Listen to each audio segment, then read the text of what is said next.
Hello, friends, and welcome to Sleep Tight Stories.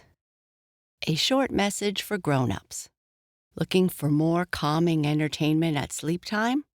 Subscribe to Sleep Tight Premium and get access to our complete back catalog of interruption-free bedtime stories, guided meditations, sleep sounds, and sleep music.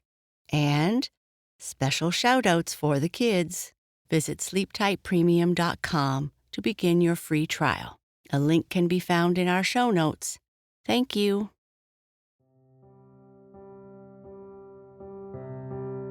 This story is another fairy tale, the tale of Rapunzel. A tale of parents who wanted a child more than anything. The girl was born and taken away by an enchantress and locked up in a tower once she turned 12. The enchantress would come and visit her every day and only be able to get into the tower by using Rapunzel's long hair.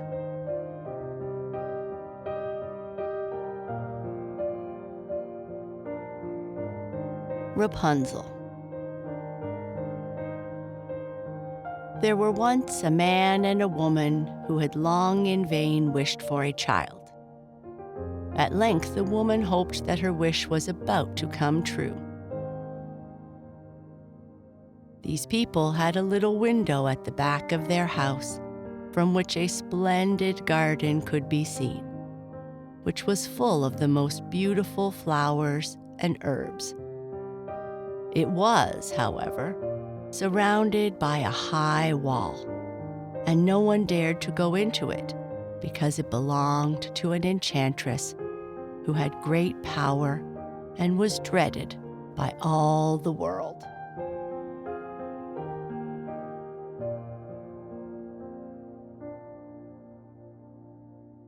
One day, the woman was standing by this window and looking down into the garden when she saw a bed which was planted with the most beautiful rampion, and it looked so fresh and green that she longed for it. She quite pined away and began to look pale and miserable.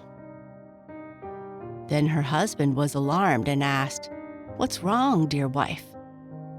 "Ugh," she replied, "if I can't eat some of the rampion which is in the garden behind our house, I shall never eat anything again."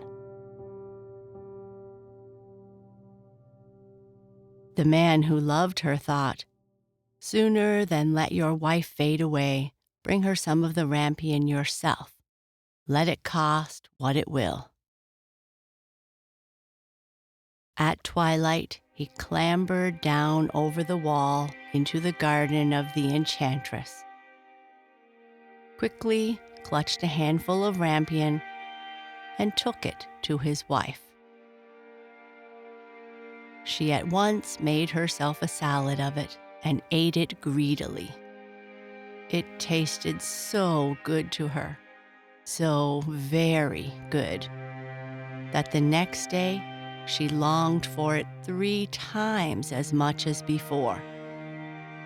If he was to have any rest, her husband must once more descend into the garden. In the gloom of evening, therefore, he let himself down again. But when he had clambered down the wall, he was terribly afraid, for he saw the enchantress standing before him.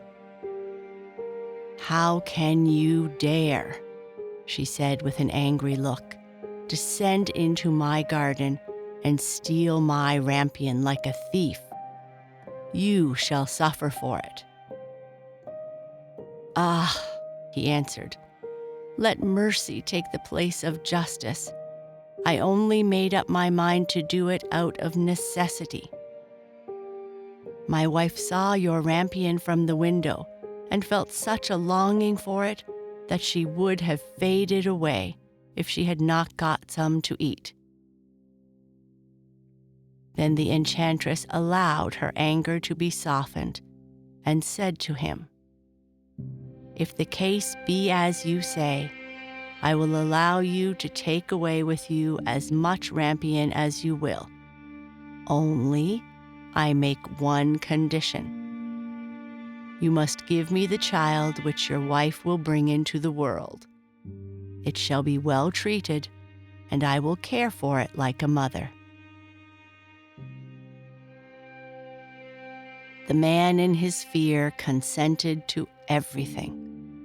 And when the woman was brought to bed and ready to have her child, the enchantress appeared at once, gave the child the name of Rapunzel, and took it away with her.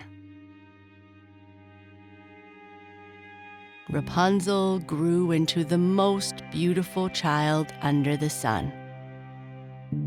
When she was 12 years old, the enchantress shut her up into a tower which lay in a forest and had neither stairs nor door.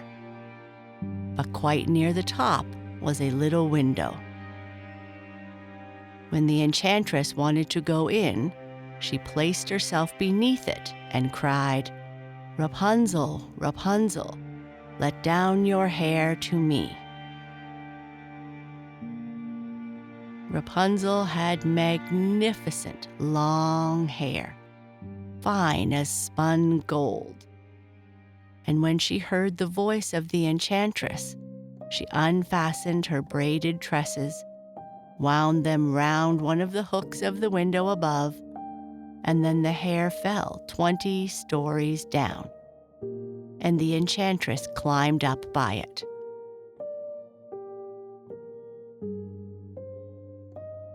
After a year or two, it came to pass that the king's son rode through the forest and passed by the tower. Then he heard a song, which was so charming that he stood still and listened. This was Rapunzel, who in her solitude passed her time in letting her sweet voice resound. The king's son wanted to climb up to her and looked for the door of the tower, but none was to be found. He rode home, but the singing had so deeply touched his heart that every day he went out into the forest and listened to it. Once, when he was standing behind a tree, he saw that an enchantress came there, and he heard how she cried, "Rapunzel, Rapunzel, let down your hair to me."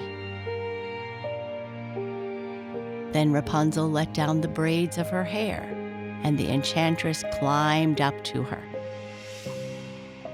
"If that is the ladder by which one mounts, I too will try my fortune," he said. And the next day, when it began to grow dark, he went to the tower and cried, "Rapunzel, Rapunzel, let down your hair to me." Immediately the hair fell down, and the king's son climbed up. At first Rapunzel was terribly frightened when a man, such as her eyes had never yet seen, came to her. But the king's son began to talk to her quite like a friend, and told her that his heart had been so stirred that it had let him have no rest, and he had been forced to see her. Then Rapunzel lost her fear, and after some time, when he asked her if she would take him for her husband, and she saw that he was young and handsome, she thought, "He will love me more than old Dame Gothel does." And so she said yes, and laid her hand in his. She said, "I will willingly go away with you, but I do not know how to get down. Bring with you a skein of silk every time that you come, and I will weave a ladder with it. And when that is ready, I will descend, and you will take me with you on your horse."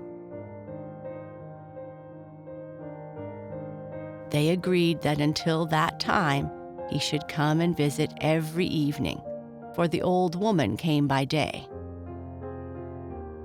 The enchantress remarked nothing of this, until once Rapunzel said to her, "Tell me, Dame Gothel, how it happens that you are so much heavier for me to draw up than the young king's son. It takes me no time at all to pull him up." "Ah, you wicked child," cried the enchantress. "What do I hear you say? I thought I had separated you from all the world, and yet you have deceived me." In her anger, she clutched Rapunzel's beautiful tresses, wrapped them twice round her left hand, seized a pair of scissors with the right, and snip, snap, they were cut off, and the lovely braids lay on the ground. And as she was so cruel, she took poor Rapunzel into the desert, where she had to live in great grief and misery. On the same day that she cast out Rapunzel, however, the enchantress fastened the braids of hair which she had cut off to the hook of the window. And when the king's son came and cried, "Rapunzel, Rapunzel, let down your hair to me," she let the hair down.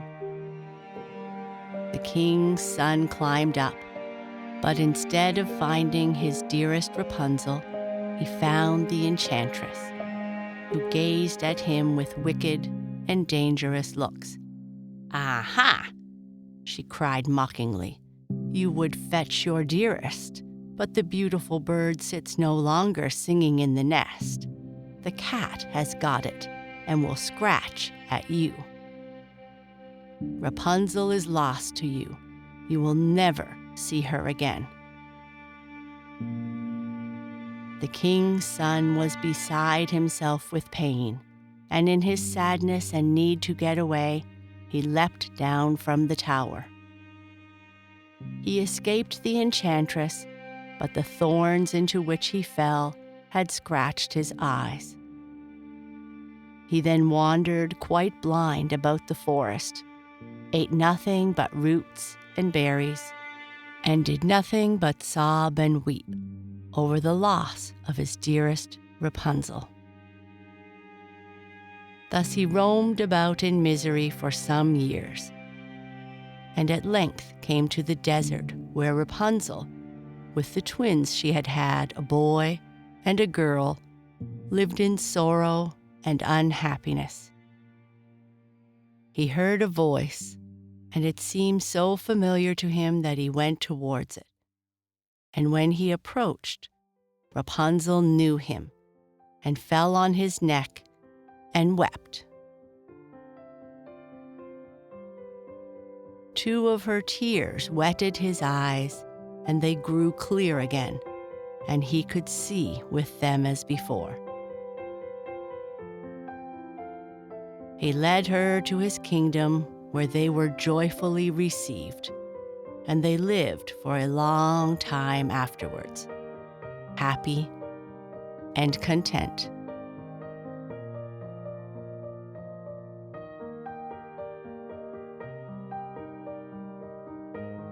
Good night. Sleep tight.